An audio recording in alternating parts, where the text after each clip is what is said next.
I called my son on his cell. The phone rang on the nightstand by the bed. On the screen it flashed Old Witch. I'd never been curious about how my children had me saved in their contacts. I walked to the bed where John was lying. I took his hand and pressed his finger to the phone. When the smartphone unlocked, I couldn't believe it. In a chat with my daughter-in-law and my nephew, they were making a plan to have me committed to a mental institution. That's married to you. Yes, I own the name, the age, and the bank account. 72, which means I've had 71 practice runs at today. I run wheat, corn, soy, and a small army of people who can coax miracles out of bad soil. I don't lose sleep over pests or drought. I irrigate, I hedge, I negotiate. But standing over my son's hospital bed, with the smell of antiseptic and burnt coffee having a turf war in my nose, something in me went still. Not fragile, mind you. Still like a pond right before the alligator shows its eyes. John's face looked 12 again. My boy, my first mistake and my best lesson, strapped to a heartbeat machine that blinked back at me like a metronome ticking off debts. The crash was on every TV in the waiting room, a commuter jet that leaped and stumbled like a young bull, then lost the argument with gravity. He was among the lucky few. Unconscious, stable, no immediate surgery, the doctor said, tired but honest. Only immediate family in the room. I am that, and apparently I am also Old Witch. Two truths, both useful. The phone pulsed warm in my palm. A small sun with its own orbit. I didn't go looking for sin, I tripped over it. Their chat was named Project Safe Harbor. Isn't that cute? Nothing says we love you like a code name that sounds like a tax shelter, and a nursing home brochure had a baby. Lines cascaded, time-stamped, calculating, smug. Dosages discussed like seasoning. A little sprinkle of this in her tea. A whisper of that in her coffee. Watch her episodes bloom like night flowers. We'll keep a log, my nephew wrote. Document her confusion. My daughter-in-law added a smiley face. I wanted to sweat off the earth. I scrolled my thumb steady. If you've ever taken a combine through wet ground, you know the feeling. The machine wants to sink, but you keep it moving or you'll never get it out. There were spreadsheets too, pictures of ones, equipment sold for liquidity, funds routed to mitigate risk, which is a pretty phrase for stealing. Lot numbers I knew by heart. The green combine that used to hum like a hymn. A fleet of seed trucks I bought the winter we beat the hail. Vanished, line by line, into subsidiaries I didn't recognize. Subsidiaries with cheerful names. North Star, Harvest Point. Thief, thief, thief. I could hear my own breath. Shallow as a prayer you say with your eyes open. Then a message thread with a different tone. Late night flattery, gym selfies with the desperation smell still on them. And then the photos. Women leaned into mirrors, women sprawled on cheap rugs, women pouting like they'd practiced for it. I'm not here to shame bodies. I am here to note that some of those bodies belong to my daughter-in-law's best friend, and one belonged to my nephew's fiancé. I know because people love selfies and my family loves poor choices. The gallery was a parade of betrayal with bad lighting. I didn't gasp. I cataloged. I copied. Old Witch can run a cloud backup in under a minute. I've reversed a harvest plan midstorm. I can airdrop a scandal with one thumb. My phone chittered and the images hopped over like obedient frogs. Insurance. Not the kind you pay premiums on, the kind you load into a slingshot and keep close to the heart. The monitor ticked. John didn't stir. I looked at his face and felt a sensation like finding a lump of ice in warm bread. He had my father's mouth, stubborn and crooked. I remembered with a sting, the way he laughed when he was 8 and broke my favorite teacup. Convinced that if he laughed big enough the shards would glue themselves. The thing about boys is they grow into men who still believe their laughter fixes the breakage they cause. The thing about me is I learned glass cutting. A knock rattled the door. A nurse poked in, took one look at me and decided I was the immovable object of her night. Mrs. Collins? 10 minutes. That's plenty, I said, and it was. I had a decade's worth of fury rising like yeast. But I'm a patient baker. As I slipped the phone back onto the nightstand, a memory flicked on like a motion sensor light. A park bench at dawn, my neck cricked, shoes damp with dew. A week earlier, I'd gone to bed in my own house with the lemon balm tea my daughter-in-law insists is good for your nerves. I woke up with pigeons giving me side-eye and a jogger offering me a protein bar. That wasn't the first time. There was the beach morning, the janitor tapping my shoulder with a broom handle, the Pacific looking like a blue reprimand. Both times my brain was cotton, my mouth full of pennies, and my memory a flipbook missing pages. Back then I laughed it off. "Mary, you are overworked," I told myself in the mirror while slicking on lipstick the color of defiance. But the chat messages weren't a mirror. They were a map. The tea, the coffee, minutes documented like weather reports. It was a long con in gentle cups. Somewhere down the hall a vending machine coughed up something spiral and sad. The hospital at night is a church that's lost its choir. Only hums and sighs, solemn fluorescence. I leaned close to John so the quiet couldn't hear me. "You picked the wrong old witch," I said into his sleep. "You picked your mother." When I straightened my eye found the window. The city was a field of scattered headlights. Every car a seed trying to grow into morning. My fields don't forgive ignorance. You misread the soil once, the harvest laughs. I do not misread twice. My phone buzzed. A text from my daughter-in-law, the kind with exclamation points as decoration. "How is he?" "I'm outside but they won't let me in." Crying face, "Tell me everything." The 3 exclamation points were a tell. She uses 2 when she lies, 3 when she wants control. Control is a language I'm fluent in. I typed back slow as honey. "Stable. I'll come out in a minute." Then I added, "Because I am not a saint, bring me a coffee? Black. No sweetener." There's a sport in baiting hunters with their own traps. But first, evidence. I opened the voice recorder and set it gently on the metal tray beside the bed. Then I picked up John's phone again, forward searched the word Melissa, saw the dosage notes like little marching ants and smiled without my teeth. I took pictures of everything, timestamps, usernames, the smug little memes they sent each other about self-care. Another memory slid in, this one small and stinging. Christine, 6 years old and righteous, her Sunday dress wrinkled from the pew, leaning up to my ear. "Grandma, Mom and Dad want to send you to the madhouse." I had laughed and kissed her hair that smelled like oranges and crayons. "Sweetheart, everyone wants to send Grandma somewhere." She'd looked at me with a worry too old for her face. I tucked that look away then. I unfold it now. I pocketed my own phone, turned off the recorder, and pressed my palm to John's chest, feeling for a rhythm that belonged to my baby and my adversary. "Sleep," I ordered him, like I used to when thunder made him dramatic. "When you wake up, you'll meet me properly." I left the room and the cool air of the corridor lifted the hairs on my arms. My daughter-in-law was waiting near the elevators, her mascara already writing its pity letter down her cheeks. She rushed me, open-armed, chirping, "Oh, Mary," like we were girlfriends who'd found a sale bin. I let her hug me. I even patted her back. Her purse smelled like lemon balm. "Coffee?" she asked brightly, holding up a paper cup like a trophy. I took it, met her eyes, and smiled like a cat in a canary factory. "Let's talk," I said, and tilted the lid back just enough to catch the scent. The coffee smelled wrong. I raised the cup to my lips anyway. And then, I didn't drink. I let the lid kiss my lip like a bad first date and angled the cup so the brown heat slid to the rim and stopped.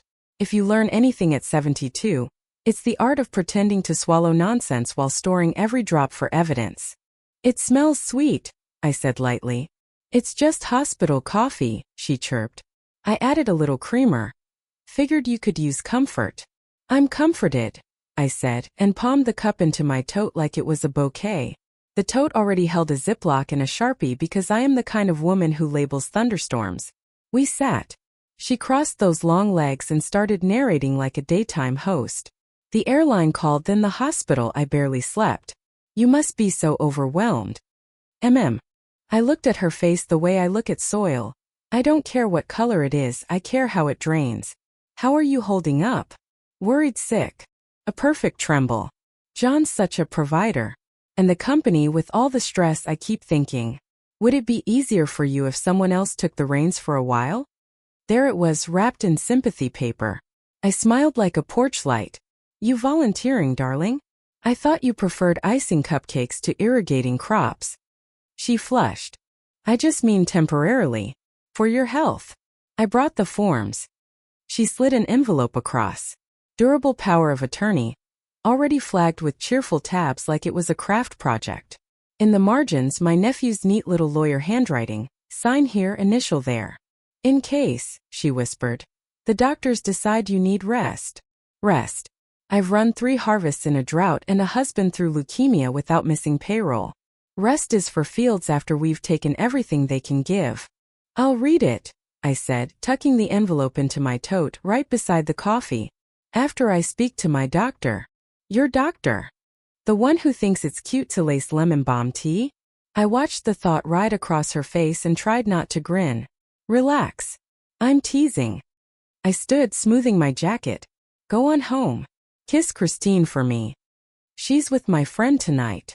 The flick in her eyes when she said friend could have been a lie clearing its throat. Text me updates. I will. I kissed her cheek. She flinched like guilt has sensitive skin. Then I walked to the lab window on the 2nd floor like I was just an old woman killing time. Hospitals are wonderful at 2 things, losing people and finding samples. I slid the cup and a $10 bill through the slot to a tech with nails like tiny pitchforks. Label this Mary C. Date and time. Test for benzodiazepines, Z-drugs, anticholinergics. Anything that makes a woman see her dead grandma ask for a dance. She raised an eyebrow. We don't usually. You do when chief of medicine owes me a tractor. That was a bluff with good posture. But in this town agriculture and medicine share donors and gossip. She shrugged, bagged it, and wrote like she enjoyed the drama. Back to John's floor. The nurse with the tired eyes was charting. You get your coffee? I did. I lowered my voice. Tell me, if someone added, say, something calming to it, you carry chain of custody forms? Her eyes sharpened. She'd seen things. Ma'am, is someone dosing you? Allegedly. I smiled. And only until I changed the recipe. She gave me a clipboard. I signed. When a woman like me writes her name, the letters arrive with boots on. Back in the room, John's monitors blinked like bored Christmas. I stood there and let the quiet fill my ears until it sounded like resolve. Then I called 3 people. First, Hank Ortiz, my foreman, who can break a rusted bolt with 2 fingers and a swear word. Hank, wake up your boys. I want inventory at dawn, every combine, every truck, every bolt with a serial number. Photograph it, timestamp it, and if anything is missing, I want a list that sings. You got it, Miss Mary, he said. He never calls me Mrs. Collins. He says Mrs. Collins was my husband and he's in the good dirt. Second, Ava Pierce, my attorney, who wears power like silk and owns more patents than I own jackets. Ava, I need a full audit of Collins AG and every subsidiary created in the past 5 years. Focus on anything with a starry-sounding name and an account in the Caymans or Utah. Also, draft a cease and desist for unauthorized asset transfers, family or not. Which family? She said. Not if. Bless her. Both, I said. Blood and in-laws. And pull the original deeds to John and Stephanie's house and condo. You planning to evict your heirs, Mary? I'm planning to water the fields that feed me. Third, Pastor Ruth, who used to be a detective before God stole her attention. She doesn't judge, she documents. Ruth, I need a favor. Quiet. Can you meet me at my place at 6 with your little recorder?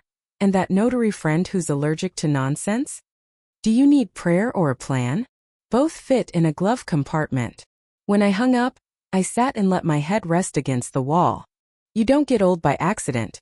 You survive, and surviving teaches you how to roll in silence while the wolves count you sleeping. John breathed. Somewhere in that oxygen was the little boy who hated thunder and the grown man who thought thunder answered to him. A soft thud at the door. My nephew Logan slid in like a rumor, eyes slick with concern. He's the kind of handsome that makes waitresses forget orders and grandmothers remember wills. Aunt Mary, he said, voice perfectly tuned 2 notes below sorrow. How is he? Dreaming of better decisions, I said.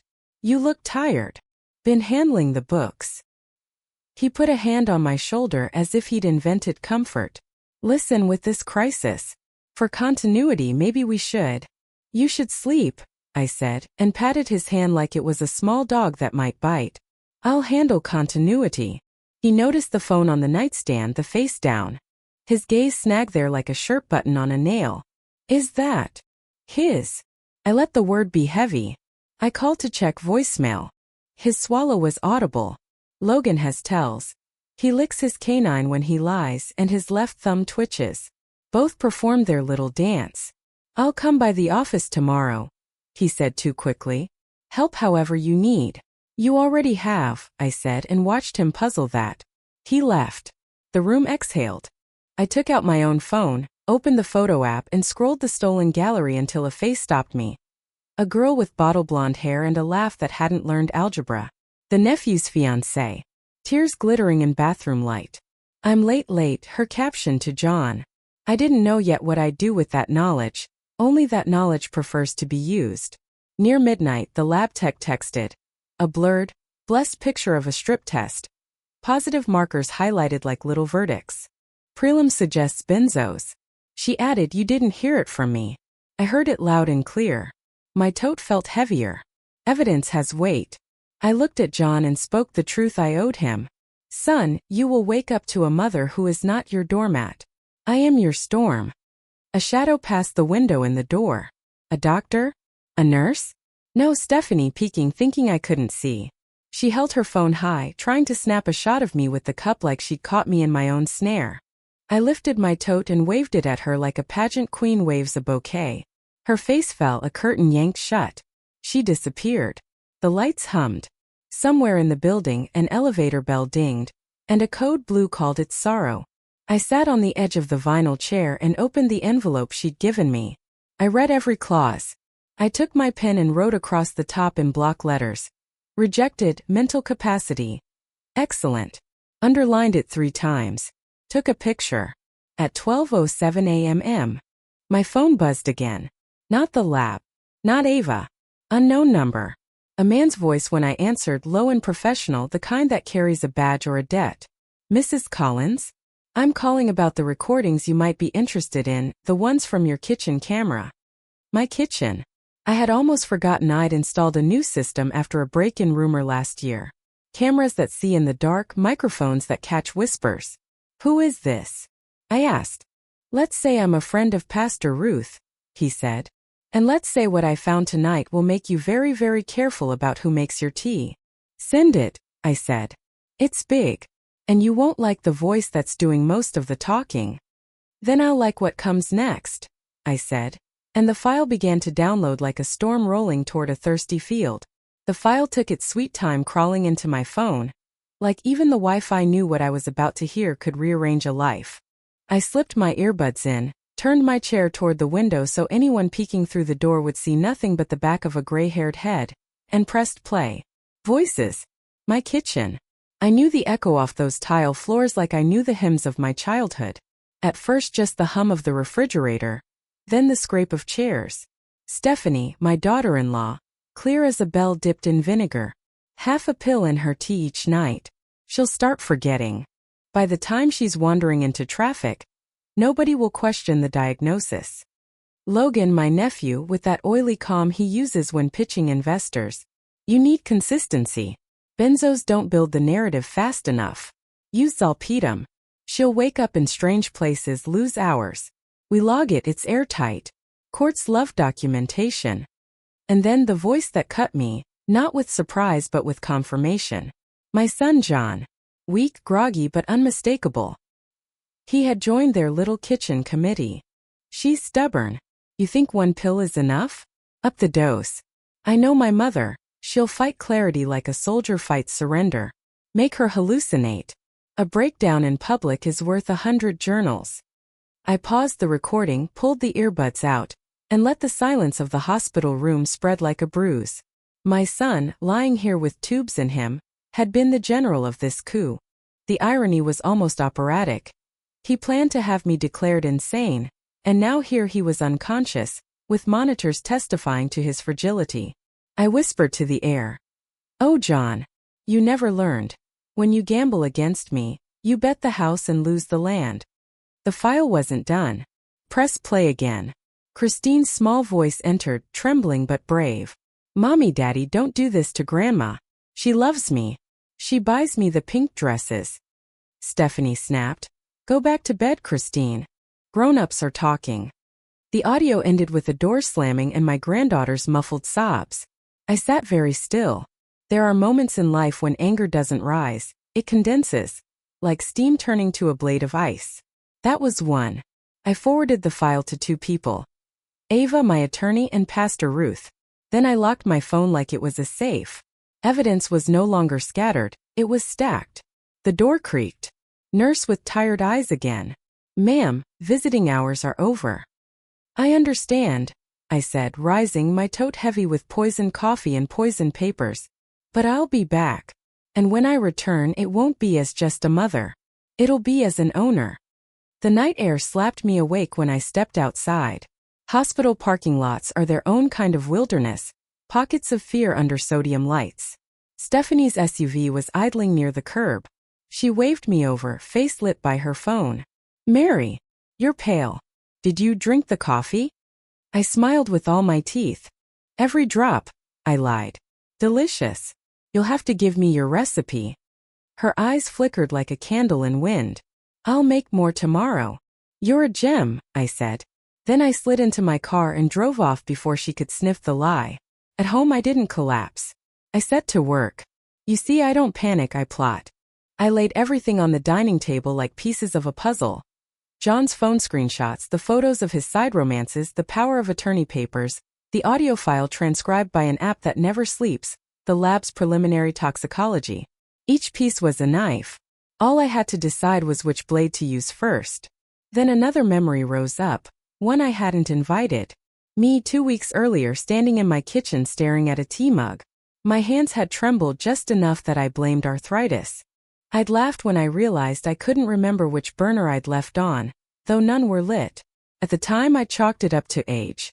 Now I saw the puppet strings. They'd been drugging me even as I stood under my own roof. And Christine, sweet 6-year-old Christine, had tried to warn me. I whispered into the empty room. "Baby girl, your grandma heard you too late but not too weak." Morning came fast with Hank's call. "Boss," he said, gravel in his throat. "We got problems. 2 combines gone. 3 irrigation rigs missing. Records say they were sold last quarter but nobody remembers moving them. Logan's signature on the sales slips. Photograph everything, Hank. Send it to Ava. And keep your mouth shut around family." "You thinking betrayal?" "I'm thinking you keep the engines oiled. Betrayal's my department." By mid-morning Ava rang. "Mary, I've traced one of the shell companies. North Star Agrisystems. Guess whose name is on the incorporation?" "Logan's. And John's. Joint officers." My laugh startled even me. My son and nephew playing moguls with my machines. Children with scissors cutting their own future. "Do you want injunctions filed today?"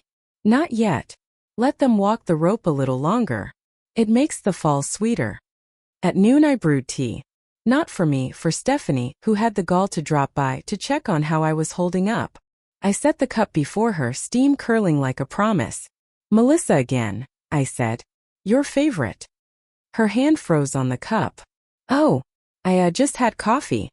"Suit yourself." I sipped mine, plain Earl Grey, from leaves I'd tested myself. Her refusal told me more than any confession. "You look tired, Mary," she ventured. "Maybe you should let someone else handle the stress. Logan, perhaps. He's so capable with numbers." I laughed, a sharp sound. "Yes, capable. Like a fox in a henhouse." Her face flickered.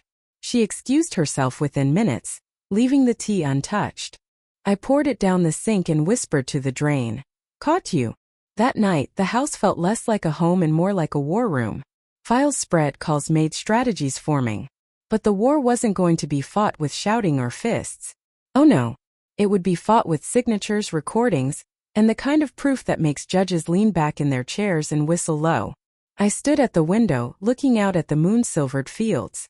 They've seen storms flatten them, drought starve them, locusts chew them raw, and still with my hand on the wheel they rise again. "They think they can uproot me," I murmured. "But I'm the soil. And the soil remembers." Behind me my phone buzzed again. A new message. From an unknown number. It read, "She knows you didn't drink it. Be careful. They're planning something bigger." No signature. Just those words. And I suddenly realized the game had more players than I thought. "Yes," I said into the phone. And the word felt like the first kick of a plow turning earth. "Keep going." The unknown number stayed helpful only long enough to sting. When I called back, it was dead. Like a molehill that had been flattened by a boot. That was fine. Secrets come from many mouths. I would find the one that sang the tune I wanted. I started the day with ritual. Coffee black, shoes shined, a ledger open like a friendly mouth. My people moved with the precise brutal grace of folks who've wrestled harvests into submission. Hank sent invoices and photographs, serial numbers, GPS tags, a combine in Kansas that had been rebranded and given a new life. Ava delivered subpoenas before breakfast and laughed when I suggested we put a restraining order on anyone who thought my house was contestable property. Pastor Ruth came by late morning smelling faintly of old books and new rain. "I heard the file," she said without greeting. "My friend was the one who sent it. She doesn't like bullies." She poured tea and set a biscuit in front of me like a ceasefire. "You want me to pray with you?" "No," I said. "I want you to be the one who doesn't flinch when I fire my lawyers. Also bring your recorder." She smiled the way saints threaten sinners, gentle, assured, armed. By noon, things were beginning to fold in either direction. The lab called with confirmed results. Benzodiazepines in trace amounts consistent with slow dosing. We had a pattern. The kitchen camera footage, delivered by the mysterious friend of Ruth's who turned out to be Lieutenant Ben Carter, an off-duty narc who owed Ruth a favor, showed Stephanie opening the jar of Melissa at odd hours while I was in the living room watching the evening news. She'd used a tiny measuring spoon. The tape didn't show the pills are coy, but it showed hands and hands are signatures. I watched the footage until it began to feel like scripture. "What now?" Pastor Ruth asked, folding her hands like someone who'd once held a gavel. "Now we bring instruments to the orchestra," I said. "Publicity is a drum. The press eats hypocrisy for breakfast." "No," she said, quick as a match. "Careful. The press will eat you if you hand them the wrong cheese." Ava had already thought of that. "We do this quietly. We file for emergency protective orders, we freeze assets pending forensic audit, and we subpoena bank records. If John and Logan moved equipment for kicks, we'll move them from their padded chairs to seats that squeak." I wanted to clap. I didn't. Instead, I told them my plan. It had 3 acts. Act 1, reclaim the physical machines, trucks, anything with wheels that breathed. Hank and 2 trusted drivers would recover what they could with proof purchased legally. Deeds, invoices, and the kind of muscle that doesn't ask questions at night. Act 2, reclaim the narrative. We would leak exactly one thing to one trustworthy reporter, enough to make the public mouth water. Not the sordid photographs. Those were a surgical instrument best used in private. We'd leak the audio of the kitchen meeting. Let the world hear the conspiracy in plain, unadorned voices. The public has a soft spot for avenging mothers. Act 3, give them a choice. Redemption is a cheap theatrical. If John and Stephanie surrendered assets and issued a public apology, I'd consider restitution that didn't involve a funeral.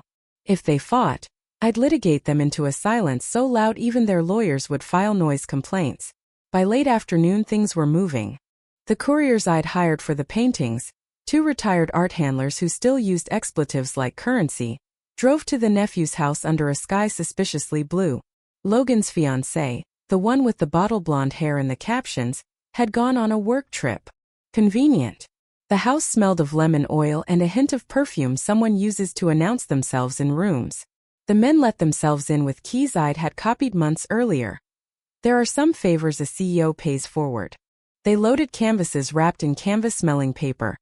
Each painting was a decade of holidays, graduations, a history of gifts meant to keep a boy tethered to an aunt who refused to let him go broke. The handlers hummed as they worked, their voices low with the pleasure of someone handling something beautiful that would become valuable again.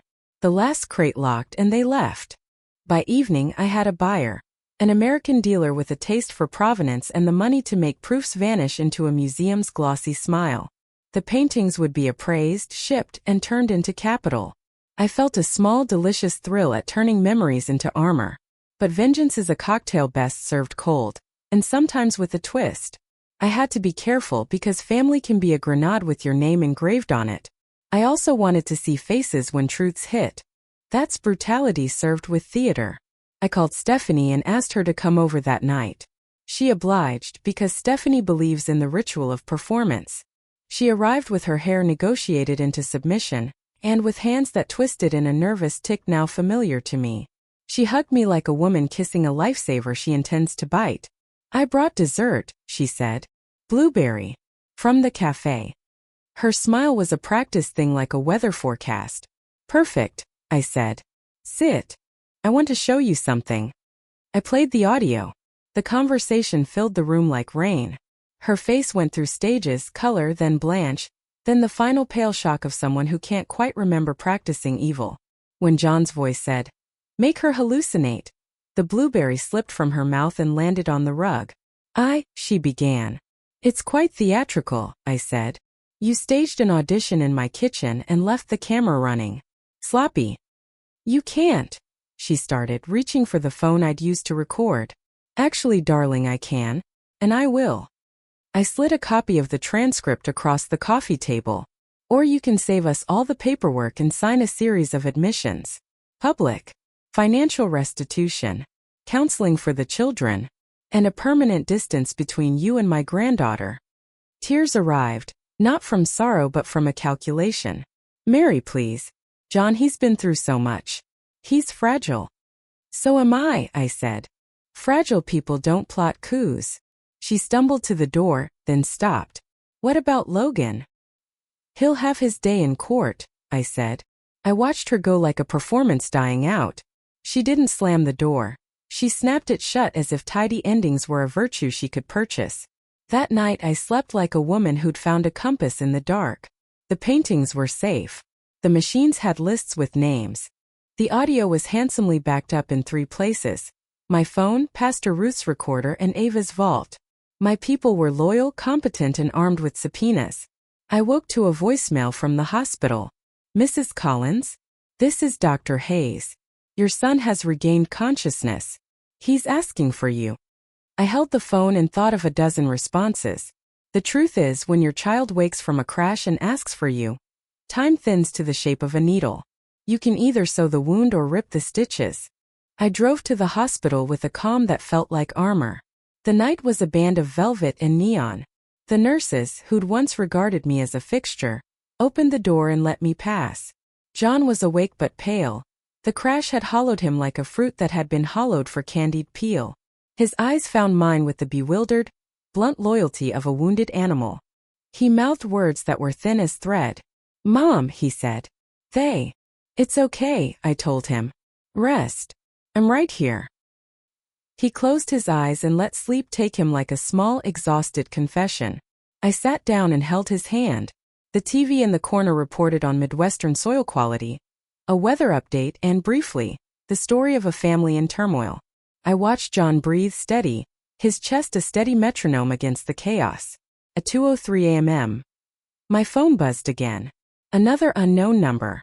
A text. Don't let them take the bait. There's more than money at stake. Meet me at the old Miller barn at dawn. Alone. I studied the message and felt the old thrill of a new chess game. Dawn comes quickly in September, and barns have ears. I looked down at John's sleeping face and whispered, all right then. Let's see who else plays dirty. And then I went to the window, watching the night fold into a reluctant gray, and I prepared myself for a morning that promised more than subpoenas. Dawn crept over the horizon like a guilty child sneaking back home. I pulled my truck out of the driveway, its headlights splitting the mist. The Miller barn sat on the edge of town, sagging but stubborn, like me, only with fewer property taxes. Folks abandoned it after the last Miller boy went off to prison for torching his own fields. But I've always believed places keep their memories. That barn still smelled of hay, smoke, and secrets. I parked a good 100 yards off and walked the rest of the way, my boots crunching on gravel like punctuation marks. The door groaned open, and the shadows inside shifted. For a moment I thought I was about to meet a ghost, or worse, a fool with a weapon. Then a figure stepped into the light, slicing through the slats. Tall, wiry, with a jawline you could sharpen knives on. Lieutenant Ben Carter. Ruth's friend. The narc with a favor to settle. He held a flash drive between 2 fingers like it was a communion wafer.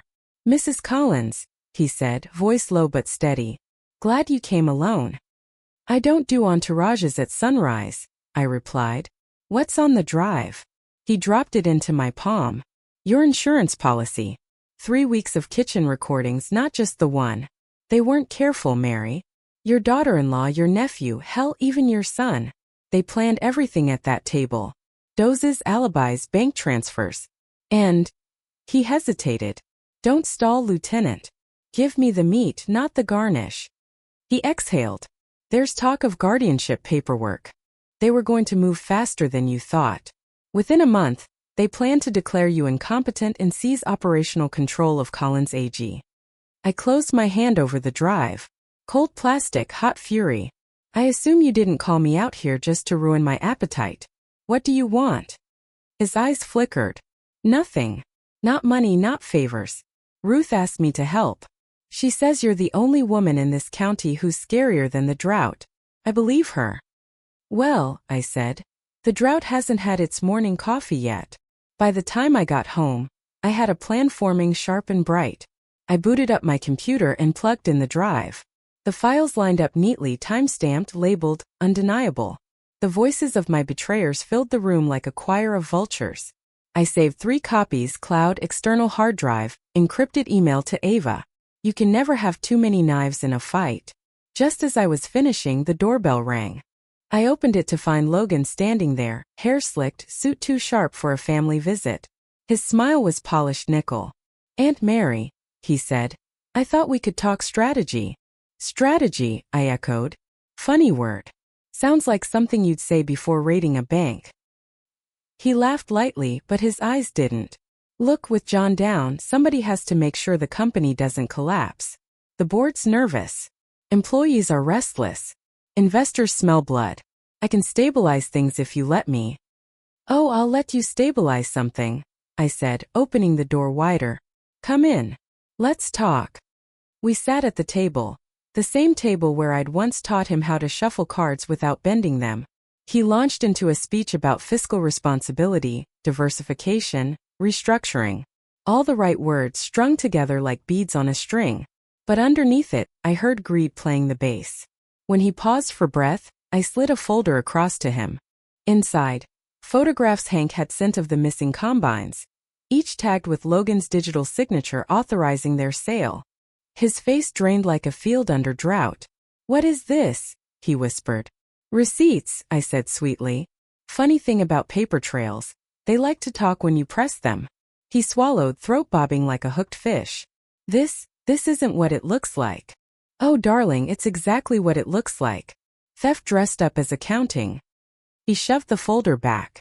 If you go public with this, you'll ruin the company's reputation. Investors will flee. I leaned forward.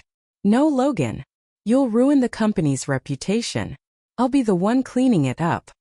Before he could sputter another excuse, the front door slammed open. Stephanie stormed in, eyes red, mascara smeared, phone clutched like a dagger. She hadn't even bothered with hello. You set me up, she shouted. You tricked me into listening to that recording last night. How dare you? John's awake, and he's furious you're turning this into a witch hunt. I let her rant, every word dripping onto the floor like oil. Logan sat frozen, caught between cousin and aunt. When she finally paused, I tilted my head. You know what's funny, Stephanie? You called it a witch hunt. But I've already been christened Old Witch on your husband's phone. So I suppose you're right, only I'm the witch and I'm the one holding the matches. Her mouth opened and closed, a fish gasping on the dock. Logan stood, muttered something about bad timing, and fled the house like a rat deserting a ship. Stephanie stayed just long enough to hiss, "You'll regret this." Then she left too, slamming the door so hard the window rattled. Silence filled the house again, but it wasn't peace. It was the silence before lightning. I stood at the window watching the sun climb higher, and thought about Christine. Sweet child trapped between wolves. I couldn't save her parents from themselves, but I could damn sure save her. My phone buzzed. A new message from the unknown number. She's coming for Christine. Tonight. Don't let her take her. My blood iced. Stephanie was many things, vain, greedy, treacherous. But would she stoop to using her own daughter as a pawn? Yes. I knew the answer before I asked the question. I grabbed my keys. If Stephanie thought she could weaponize my granddaughter, she was about to meet the old witch in full storm. And this time I wasn't coming with just words. I've dealt with blizzards, tornadoes, droughts, and greedy bankers, but nothing rattles my bones like the thought of someone trying to pry my granddaughter from me. Christine is 6 years old, all freckles and giggles, the only one of us with a pure heart. If Stephanie thought she could use that child as leverage, she was about to learn what happens when you threaten a lioness cub. I drove faster than a woman my age is supposed to. The sheriff once told me my truck had 2 speeds. Crawl and confession. That night it flew. Gravel kicked up like sparks behind me as I turned into Stephanie's street. Her SUV was already idling in the driveway, tailpipe breathing like a bull ready to charge. The front door of the house stood half open. Inside, I could hear Christine's wail, high and desperate. I didn't knock. I pushed my way in. Christine stood by the stairs clutching her stuffed rabbit. Stephanie was tugging on her arm, suitcase open on the floor. Clothes were thrown in like they'd been gathered in a panic. "Let her go," I said, my voice low. Stephanie froze. Then she smiled, a stretched, brittle thing. "Mary." Perfect timing. I was just taking Christine to my mother's for a while. With John recovering, it's best she's not in the way. In the way. I stepped closer. She's a child, not a sack of potatoes. And you don't get to spirit her off in the dead of night like some thief. "You have no say," Stephanie snapped, pulling Christine closer. "I'm her mother. And I won't let you poison her against me." Christine sobbed harder. "Grandma, don't let her take me." That was all it took. I marched across the room and snatched the suitcase, hurling it against the wall. Clothes spilled out like defeated soldiers. Then I locked eyes with Stephanie. "Listen carefully," I said. "If you try to take Christine without a court order, I will have the sheriff here so fast your mascara won't have time to smear. You think judges take kindly to mothers who drug their mothers-in-law? You'll be lucky to get visitation rights." Her face paled, but she didn't let go of Christine. "You can't prove anything." I smiled, sharp as barbed wire. "Oh, darling. I can prove everything. Audio, lab tests, financial records. I've got enough evidence to make you wish you'd stayed in high school choir instead of marrying into my family." She faltered just for a second. That was all I needed. I pulled Christine into my arms. The child buried her face in my shoulder, trembling like a leaf in a storm. Stephanie stood there, fists clenched, eyes blazing. "John will never forgive you," she spat. "You're turning him against his own wife." "No," I said softly. "You did that yourself." I carried Christine out to my truck, buckled her into the passenger seat, and handed her the stuffed rabbit. She clung to it like it was the last safe thing in the world. "Grandma," she whispered as we pulled away. "Are you mad at me?" I swallowed hard. "Never, baby. You're the only honest soul in this mess. And I promise you, I'm not letting anyone take you from me." Back at my house, I settled her into the guest room with warm milk and a quilt that smelled like lavender. She fell asleep fast, exhaustion pulling her under. I stood by the door for a long time, watching her small chest rise and fall. When I finally turned away, my phone buzzed. A text from the same unknown number. "Good. You got to her first. She was going to disappear across state lines. Next target is you. Be ready." I stared at the screen. Whoever was sending these warnings wasn't just lucky. They were inside the circle. Close enough to know plans before they unfolded. But friend or foe? That was the question. At dawn, Hank showed up with a thermos of coffee and a look on his face like a man ready for battle. "Word's out, Miss Mary. Logan's been sniffing around the farmhands, trying to convince them you're unstable. Says you'll be stepping down soon." I barked a laugh. "Unstable? The only unstable thing around here is his bookkeeping. Gather the crew. Noon meeting at the barn. I'll tell them the truth myself." Hank grinned. "That's the boss I know." By noon, 50 men and women stood in the barn, faces weathered by sun, hands calloused by work. They were my people and I owed them clarity. I climbed onto a hay bale and let my voice carry. "You've heard rumors," I began. "That I'm sick. That I'm stepping down. That my family is ready to save this company from me. Well, let me set the record straight. The only sickness around here is greed, and it isn't mine." I held up a copy of the toxicology report in one hand, and in the other the transcript of the kitchen recording. They tried to drug me. They plotted to steal what all of us built together. But here I stand, clear-headed, steady, and ready to fight. A murmur rippled through the crowd. Someone shouted, "We're with you, Mary." Others clapped. I raised a hand. I don't want blind loyalty. I want eyes open. If you stand with me, you'll have jobs, paychecks, and a company stronger than ever. If you stand with them, you'll be following thieves into bankruptcy. Choose wisely. The barn roared with applause. Even the skeptical ones looked convinced. Hank leaned against a post, arms crossed, grinning like a man watching a harvest double in size. That night, Christine crawled into my bed. "Grandma," she whispered, "are you going to make Mommy go away?" My heart twisted. "No, sweetheart. I'm going to make sure Mommy can't hurt us anymore." "That's different." She nodded, eyes wide. "You're like a knight." I kissed her forehead. "No, baby. Knights wear armor. I wear pearls. But I'll fight just the same." She giggled, then drifted off to sleep. I lay awake long after, staring at the ceiling, thinking of John. Awake in the hospital, weak but complicit. What would he say when he realized his wife's schemes had collapsed? Would he beg forgiveness? Or double down on betrayal? And then there was Logan, slippery as oil, still out there, still scheming. But tonight I had Christine safe under my roof. And for the first time in weeks I felt something rare. Victory. Small but sweet. Still, the war wasn't over. Because if there's one thing I know about greedy men and desperate women, it's that they don't surrender. They plot. And so do I. "Yes," I said to myself in the dark, which meant I was saying yes to everything. To the courtroom, to the barn, to the long road that leads from betrayal back to empire. I decided to do both. Confront John and tighten Logan's noose. Because one thing I learned running a company and a household is that problems like company tractors and family lies rarely arrive singly. They like company. I dressed like I was going to a small war. Sensible heels that sound decisive on tile, a blouse pressed so sharp it could draw blood, and a trench coat that says "Don't poke the old woman." People underestimate us 72-year-olds. They think we're docile. They forget how many winters we've survived. I drove to the hospital with Christine's stuffed rabbit in the passenger seat, and a legal folder heavier than some marriages stacked beside my knees. John was awake, bleary, and small in a way that made my mother heart stumble. He looked at me like a man who woke on the wrong side of his entire life. The hospital light made him look younger and meaner. He didn't know yet whether to love me or fear me. That was a luxury.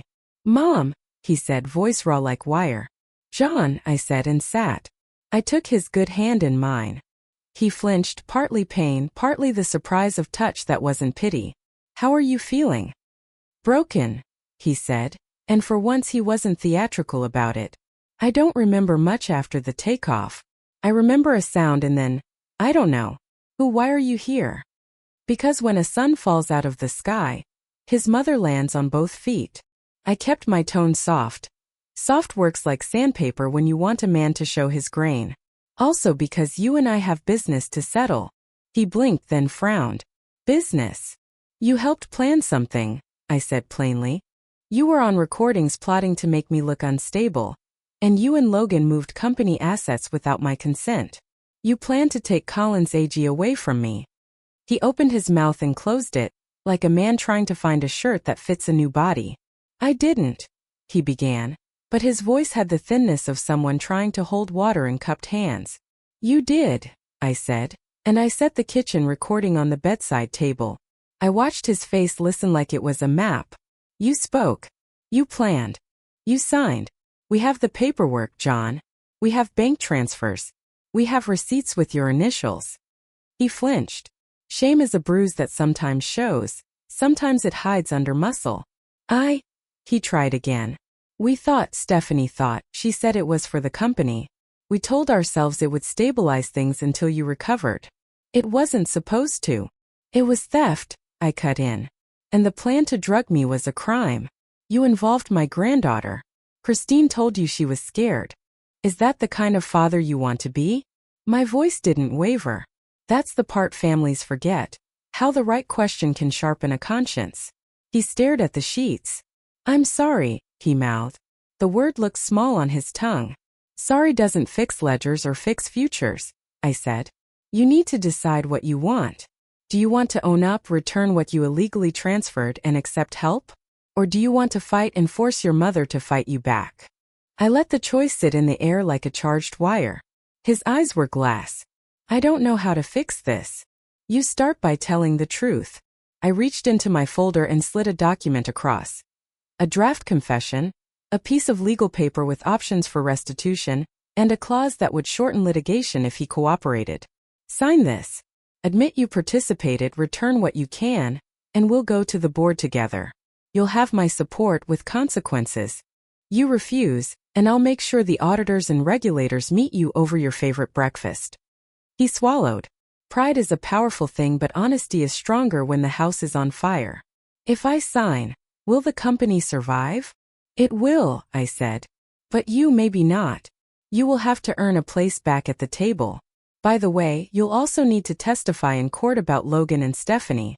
They're not innocent bystanders, John. They're architects. His throat worked. What about Stephanie? You'll talk to her. Privately or with counsel. I let the silence do the rest. But you must remember one thing. No one who helps plan harm against a family member gets to keep their version of family intact.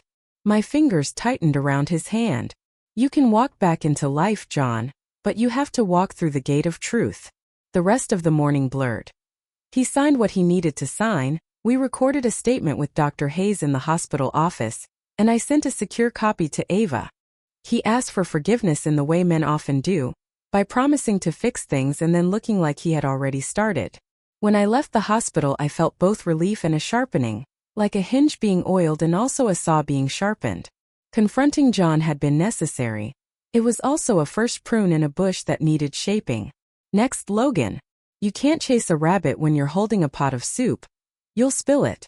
So I set a trap, and the bait was one they couldn't resist. The chance to talk business and flex what they thought were safe muscles. I called a family meeting for the board. Postponed under the guise of John's recovery, but scheduled to pressure the guilty into show. The venue.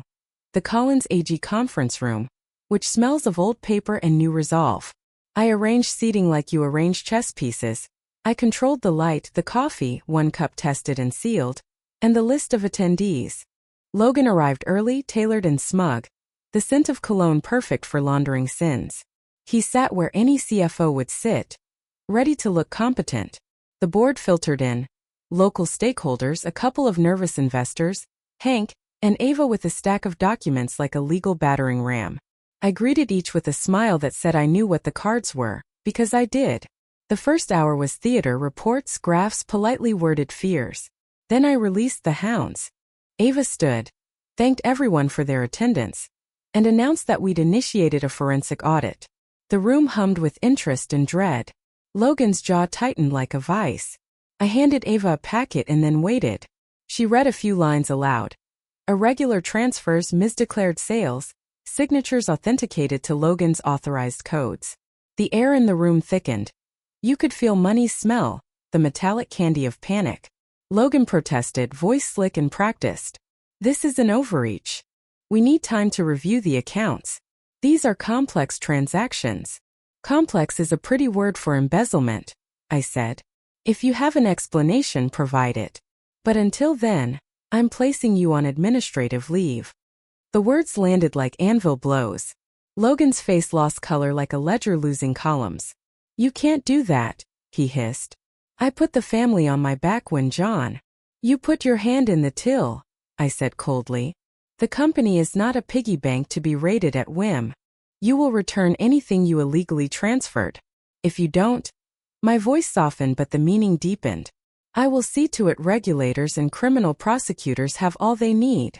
He stood, rage coiled like a spring. You're destroying us. You're destroying families.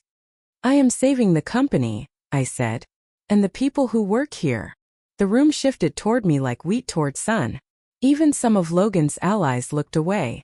He left before the dessert course, muttering about betrayal and hysterical matriarchs.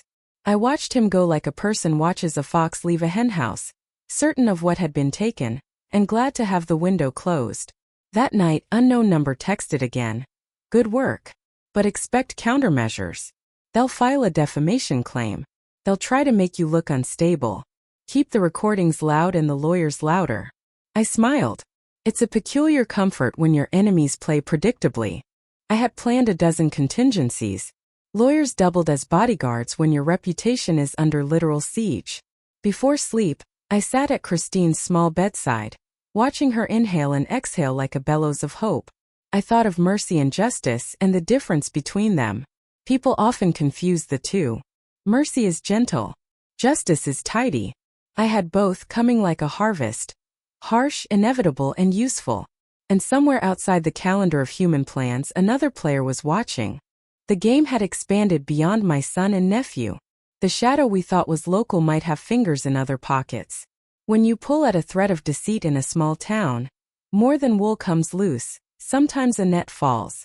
I folded the day into my pocket and slept with one eye at the ceiling and one ear tuned for the next move. The board was set. The next round would be louder, smarter, and more dangerous. But so would I. The morning after the board meeting smelled like rain and fresh paper. Both good omens in my book. I'd toppled Logan from his perch, but snakes don't vanish just because you chop their tail. They slither into new corners. I poured myself black coffee, steaming hot, and set the mug down beside my stack of evidence. Christine padded into the kitchen in her pajamas, hair wild as a wheat field in wind. She rubbed her eyes and asked, "Grandma, are we winning?" I laughed, kissed her forehead, and said, "We're holding the line, baby. Winning comes after." She nodded solemnly, like I'd just briefed her before battle. 6 years old, and already wiser than her parents. By noon Ava called, "Mary, brace yourself. Logan's filed a petition in county court claiming you're mentally unfit to run Collins AG. He's got affidavits, sworn statements from Stephanie and 2 farmhands he probably bribed. They claim you've been wandering around town in a daze, forgetting names, misplacing things. He's pushing for emergency guardianship. He wants you out today." I barked a laugh that startled Christine. So they're doubling down. Perfect. Let him. We'll make them eat their affidavits with barbecue sauce. "Don't get cocky," Ava warned. "Judges don't like family drama. And if he sells it as concern for your well-being, it could stick." "Oh, it won't stick," I said. "Because I've got recordings, lab reports, and witnesses. If Logan wants a courtroom show, I'll sell tickets." That afternoon, Pastor Ruth came by with her recorder and a plate of cornbread, because she believes even spiritual warfare requires carbs.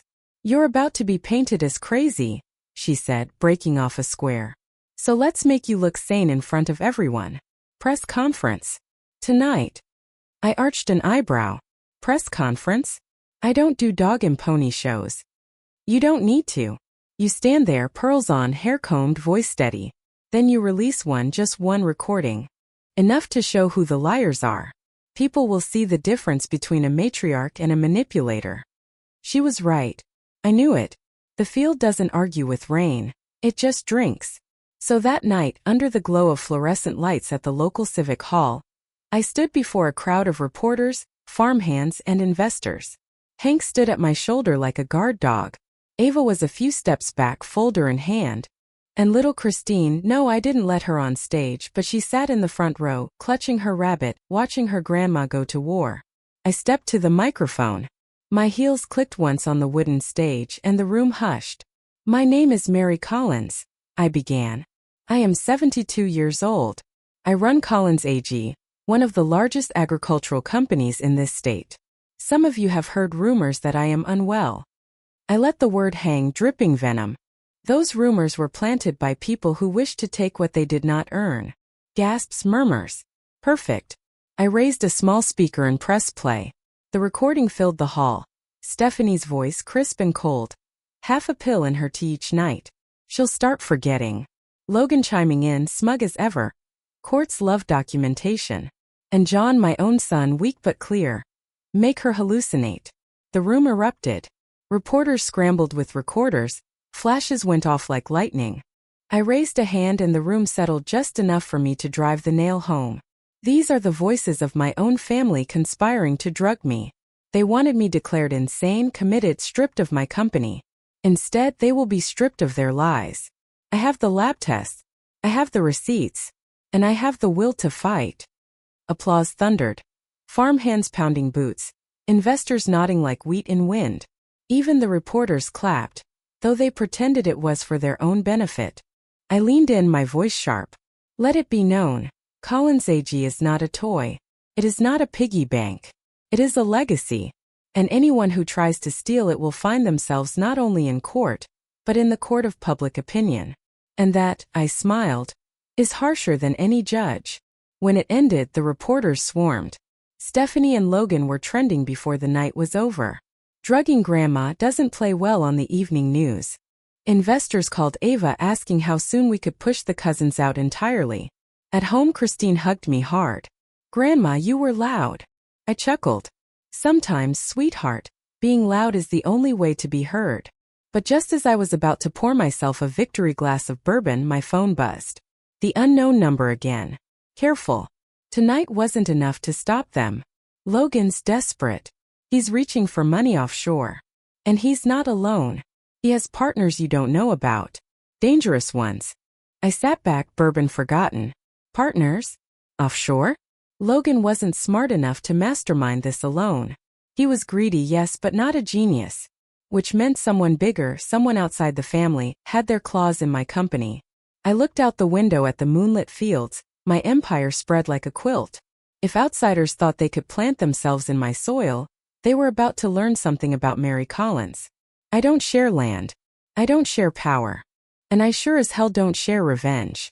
They always think the scariest thing I own is my tongue. They're wrong. The scariest thing I own is patience, the kind that sits in a quiet office, hands folded, while the other side chews itself to pieces. After the civic hall, after the headlines and the investor calls, the job was simple. Follow the money. Ava did the heavy lifting. She has the kind of Rolodex that frightens bankers in their sleep, and a moral flexibility that only lawyers cultivate when they want to be useful. We subpoenaed records, traced transfers, and made the sort of noise that wakes up sleeping institutions. It didn't take long for the pattern to emerge. A series of small, polite transfers to a shell company called Northstar Agrisystems, then a larger wire to an account in a place where the son doesn't ask many questions and the banks prefer not to talk, the kind of jurisdiction that sells silence by the kilo. Logan's fingerprints were everywhere. Authorization codes, forged email headers, his digital signature stamped on documents like a man signing away his conscience. But the offshore account had a name I didn't recognize, Vale Commodities LLC. That name had the ring of someone who buys storms, bottles them, and sells umbrellas. Vale. I asked Ava over the phone. That sounds familiar. It should, she said. Arthur Vale.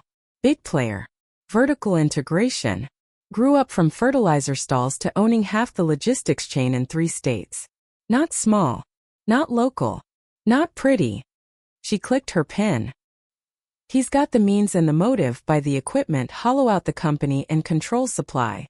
If we can tie Vale to Logan's transfers, this becomes less family feud and more grand theft.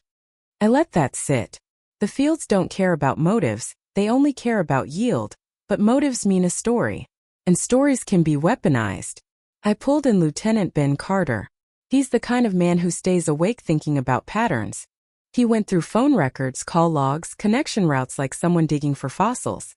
He found something the banks tried to make modest. A recurring number in Logan's phone that pinged Vale's corporate office at odd hours. A secretary. A private number. A man whose calendar showed dinners in cities where boards and bribes convene. I made an offer Vale couldn't refuse. A private showing of the paintings I'd sold weeks earlier. Art dealers love provenance. Collectors love exclusivity. Billionaires love both, plus a dash of vanity. I contacted Vale's assistant under the guise of selling a second tranche. A story of provenance, charity, and a woman tired of drama who wanted to fund scholarships for AG students.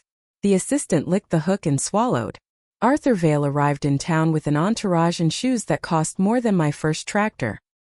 He was the sort of man who believed language was a currency weaker than his watch. He smiled with one side of his mouth and calculated with the other.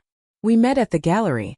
A place my art handlers insisted would make any transaction look more honest. He inspected the canvases with the practiced air of a man who knew how to spot authenticity and opportunities. I let him admire the paintings, feel the brushstrokes, ask the questions he thought would make him judge and jury. Then I poured him a cup of coffee. Not the hospital kind. Mine. Black. Tested. Sealed. I slid a recorder onto the table and left the little red light blinking like a lighthouse. People underestimate lighthouses. Vale, I said, warm as honey over a blade. I hear you and Logan have been busy birds. He blinked. Mrs. Collins, I'm just an investor following a good opportunity. I buy equipment, I create efficiencies. Efficiency. I repeated. You buy combines, ship them for parts, and buy land when the company collapses under your so-called efficiencies. That's not efficiency. It's a takeover by theft. I enjoyed watching his smile fray like old fabric. He straightened, elegant and unbothered. We invest. If Mr. Collins and Mr. Logan chose a less than prudent route, that's on them. We merely provided liquidity. I leaned forward and let my voice go soft. You provided liquidity by wiring money to accounts you knew were controlled by my nephew and my son, to purchase my equipment under the table. You called that a strategic partnership. What you did was conspiratorial. What you did was criminal. He recovered, very well trained. Mrs. Collins, you have evidence to back these allegations? I have plenty, I said. Receipts, recordings, lab reports that show intent to drug me, which you funded, and bank transfers. And I have people who remember meals, rooms, and jokes you told only to men who needed cover. I let the recorder hum. Tell me your part. It'll save you later. Vale's eyes flicked somewhere private. He got in and out of one of those polite corporate smiles, the kind that says, I am unbothered because I've insulated myself with layers of lawyers and the right kind of oxygen. Then he said something I had not expected. You're clever, Mrs. Collins. More clever than most. But you're 40 years too late. I didn't invent this model. I perfected it. And you thought to perfect it in my backyard? That land is strategic, he said. Supply chains, consolidation, call it what you want.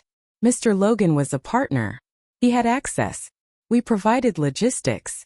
Business is sometimes ugly. He smiled like a man describing a weather pattern. You mean criminal, I corrected. And I will prove it. Then, because I enjoy finishing chapters cleanly, I said, why not make it easier on yourself? Confess to the board. Return the assets. Cut a check for damages. Walk away without a stain that will follow you to your next yacht. He laughed. A small unpleasant sound. You overestimate the power of sentiment, Mrs. Collins. I deal in assets, not apologies. I tapped the recorder. Then you overestimate lawyers too. We parted with polite lies and thin napkins. He left thinking he had not been caught. He had been seen, recorded, radared, and placed on a timeline. Lieutenant Ben had a warrant ready. Ava had subpoenas prepped, and Hank had physically padded lists of recovered equipment with serial numbers that made Vale's accountants blanch. That night, servers in 3 countries hummed as regulators sent requests and law enforcement quietly presented evidence. Vale accused me of slander and tried to spin the narrative hard. Big men often do when ropes begin to tighten. But a recorded confession in a gallery has a smell to it. It hangs in the air and stains the fabric of denial. Logan's phone began to ring, and not with the songs of confident men. He started making mistakes. Text to accomplices sent to the wrong person. A wire transfer reversed. An accountant who, suddenly nervous, called Ava to say he'd misfiled paperwork.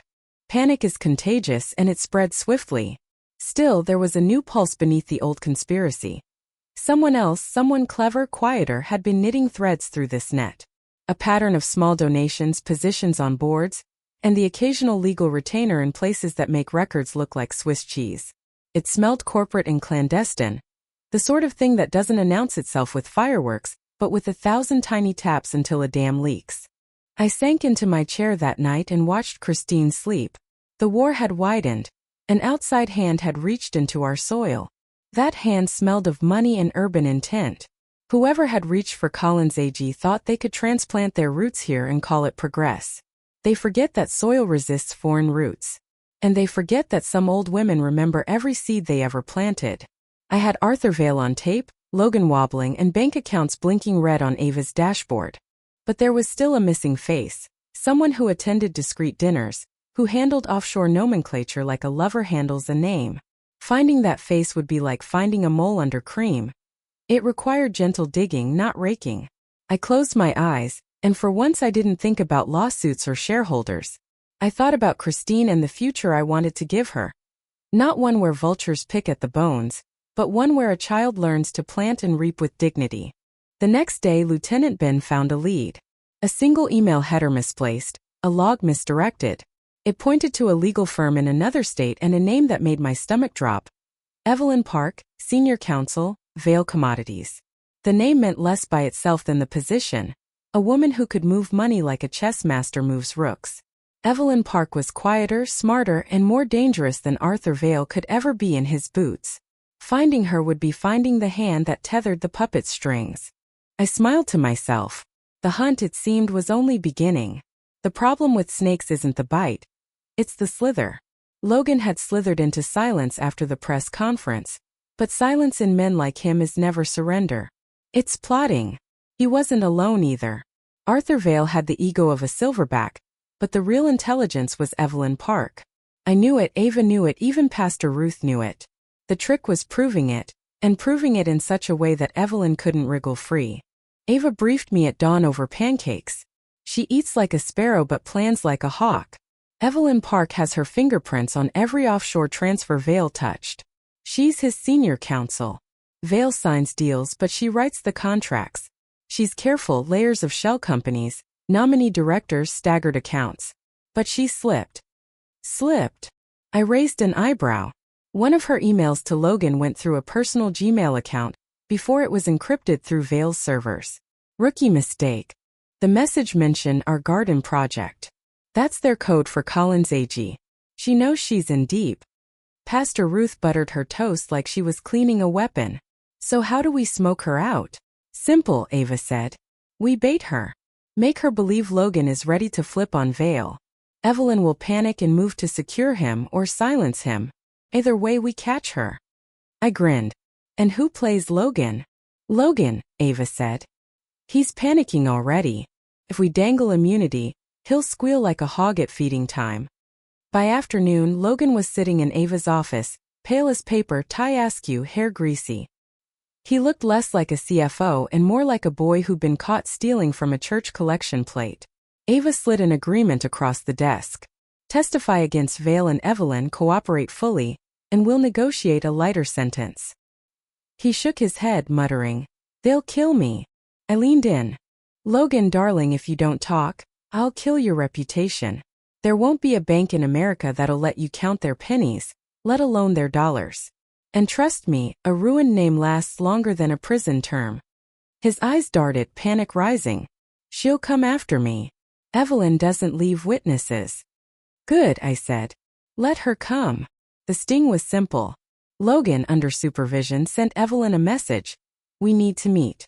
Mary's got everything. I can't go down alone. Help me. Within an hour, Evelyn replied. One line, Miller Barn. Midnight. Come alone. Of course. That barn again. That place had become the stage for this whole twisted play. At midnight, the barn was dark, the smell of old hay thick as dust. Logan shuffled inside, wired like a Christmas tree. Lieutenant Ben and his team were hidden in the rafters. Ava and I waiting in a van down the road with headsets on. Evelyn arrived 10 minutes late, dressed in black, hair pulled tight, eyes sharp enough to cut rope.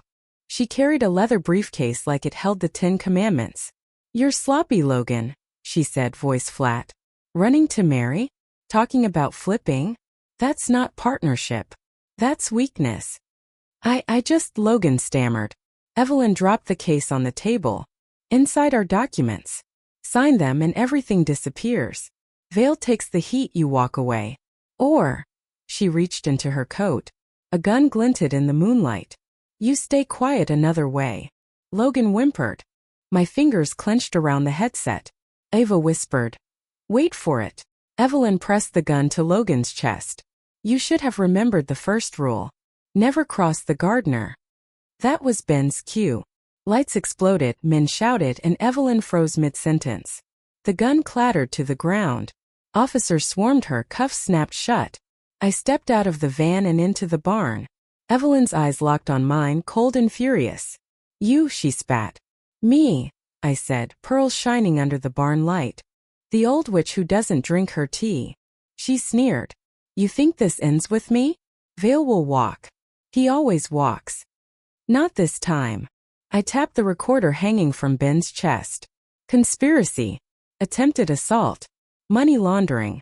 And now attempted murder. You wrote your own epitaph, Evelyn. By dawn, the county jail had a new high-profile tenant, and the news cycle was mine again. Headlines screamed, "Corporate counsel arrested in plot against AG Empire." Investors who'd wavered were suddenly singing hymns about my leadership. But I wasn't celebrating. Not yet. Because Vale was still out there, oily and smug, and John still lay in that hospital bed trying to figure out how to apologize without losing face. Christine padded into the kitchen that morning. Hair a bird's nest, bunny under her arm. "Grandma," she asked, "is the witch gone?" "Not yet, baby," I said, pulling her into my lap. "But she's locked in a tower. And witches don't get out of towers without help." Her little brow furrowed. "And the bad men? They'll get their turn." She nodded, satisfied, and bit into her toast. I kissed the top of her head and thought about Vale. He'd underestimated me once. He wouldn't do it again. Which meant the next move had to be mine. And this one would end the game. There's a special satisfaction in knowing your enemy has no idea how close the storm is. Vale strutted through boardrooms like a man who believed weather bent for him. He had lawyers, accountants, even a senator on speed dial. But what he didn't have was patience or me. Evelyn Park's arrest made headlines in 3 states, but Vale acted as though he were untouchable. He released a statement calling her a rogue employee, as if she'd spent the last decade embezzling, laundering, and conspiring without his signature on every page. "Cute," Ava said. "We could tie him in court, but it'll take years. He'll drag it out with motions and appeals until you're 90. I sipped my bourbon. "Then we don't just take him to court. We take his empire. He wanted mine, so let's return the favor. Step 1, expose his rot. Called Hank. Get me numbers. Yields, shipping delays, any whisper of shady logistics veils people have botched in the last 5 years. Farmers talk. Truckers talk louder. I want complaints stacked higher than corn in July." Within days, Hank handed me a binder thick enough to use as a weapon. Late deliveries, broken contracts, fertilizer shipments that never arrived, kickbacks to middlemen. Vale had been bleeding small farmers dry, squeezing them until they either sold their land or lost it.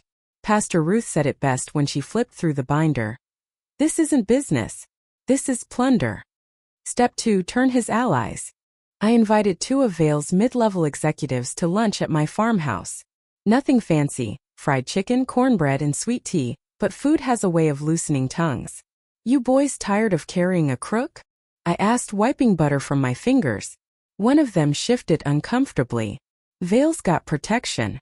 You don't fight him. You just stay out of the way." "Protection?" I leaned in. "Sweetheart, the only protection he has is fear. But fear fades.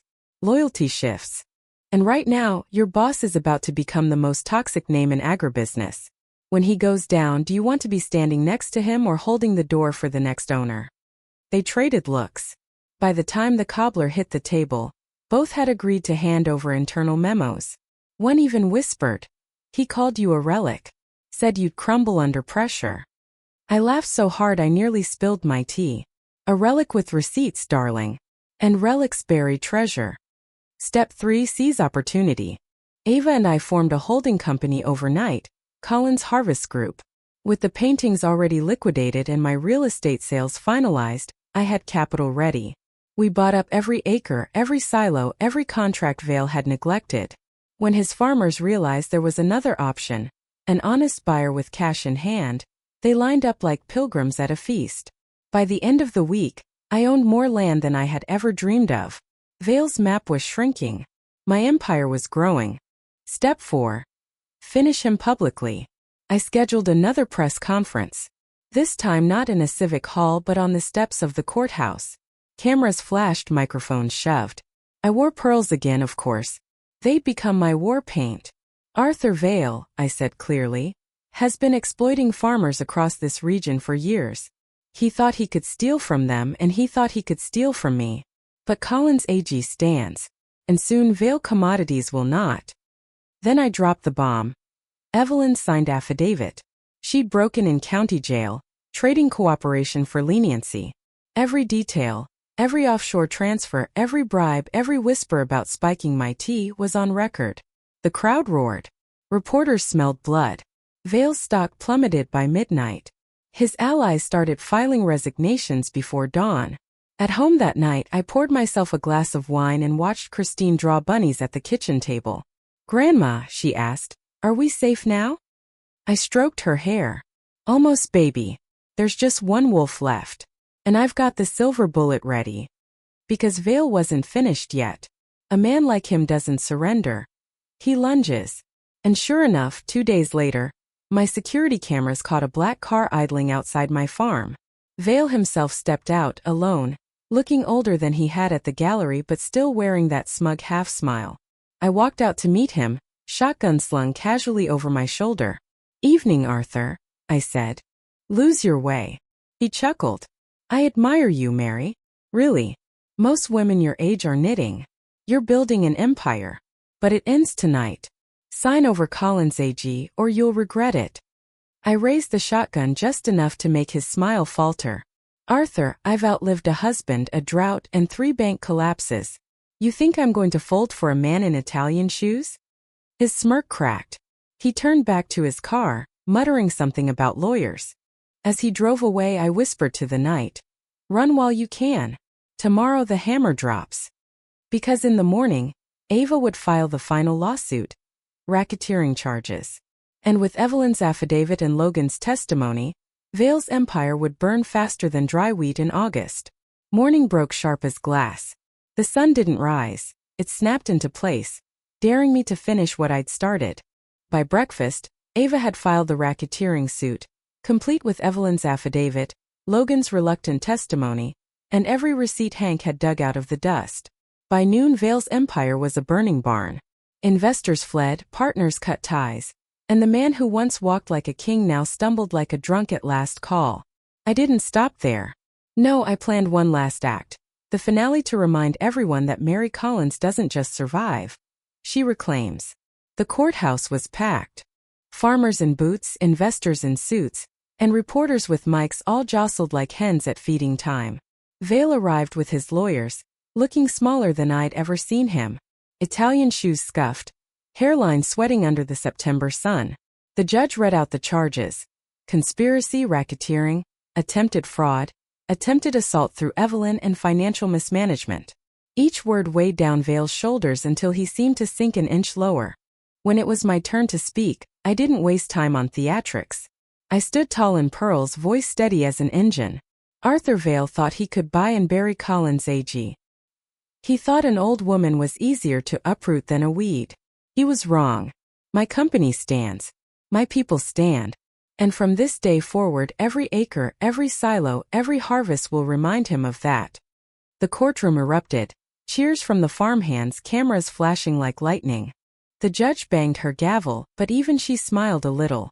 Vale's lawyers tried to object, but it was over. The man was finished. His assets frozen, his reputation shredded, and his so-called partners scattering like mice in daylight. Evelyn had already pled guilty. Logan had been forced into witness protection of his own making. Stephanie had fled to another state with her lover, her name a punchline in local gossip. That night, I didn't celebrate with champagne. I walked the fields. The moon hung low and wide, silvering the rows of corn like a blessing. Hank joined me, tipping his hat. "Miss Mary," he said, "we did it. The company's safe." "No, Hank," I corrected, running my hand along a stalk. "The company's stronger. We've turned theft into growth, betrayal into empire. And I'll be damned if I let anyone forget it." At home, Christine waited, bunny in arms, eyes bright. "Grandma, did you win?" I knelt, looking her dead in the eyes. "We didn't just win, baby. We built something bigger. One day, when you're ready, it'll be yours to protect." Her little chin lifted like a general in training. "I'll fight too." I hugged her tight, heart swelling. "I know you will." The months that followed turned Collins AG into Collins Harvest Group, an empire of land, silos, and grain that stretched farther than it ever had under my late husband. Even the bankers who once whispered doubts now called me Madam Chairwoman with reverence. John, to his credit, tried to mend fences. Rehab for his body, therapy for his mind. He asked for forgiveness with a sincerity that almost made me soften. Almost. "You'll have to earn it," I told him. "Trust isn't inherited. It's grown." Stephanie's absence became Christine's blessing. The girl thrived under my roof, laughter returning like spring after frost. And when Logan's fiancée, round-bellied, ashamed but brave, knocked on my door one rainy night, I welcomed her in. Because family isn't about blood. It's about who you choose to stand beside you when the storm hits. And Vale? His empire dissolved in bankruptcy court. His name blacklisted in every boardroom worth a damn. Last I heard, he was hiding in Dubai, selling whispers of a comeback. Let him whisper. My name was shouted from rooftops and newspaper columns, while his rotted in the margins. So here I sit, 72 years old, pearls at my throat, bourbon in my glass. I've been called Old Witch, and maybe I am one. Not the broomstick kind, no, the kind who survives betrayal, brews revenge like strong coffee, and turns ashes into empire. I didn't wait for justice, I made it. And I did it with wit, grit, and a smile sharp enough to cut through steel. To any woman listening, don't ever let them write you off. Don't ever let them call you crazy and take what's yours. You are soil. You are storm. You are the legacy. And when they come for you with pills in your tea and signatures in your name, remember Mary Collins. Remember the old witch who didn't burn. She built an empire instead. The papers called me ruthless. The board called me brilliant. My enemies called me insane. And you know what? I let them. Because in the end, it wasn't their names etched across the deeds, the fields, the silos. It was mine. They tried to drug me, bury me, replace me. Instead, I fed the fire, burned their lies, and planted my own flag on the ashes. Now, when Christine runs through the rows of wheat with her laughter scattering crows, I know the truth. This empire isn't just mine. It's hers and every woman's who's ever been told she's too old, too weak, or too crazy to fight back. Let them call me the old witch. I'll wear it like a crown. Because witches don't wither. We rise. We endure. We win.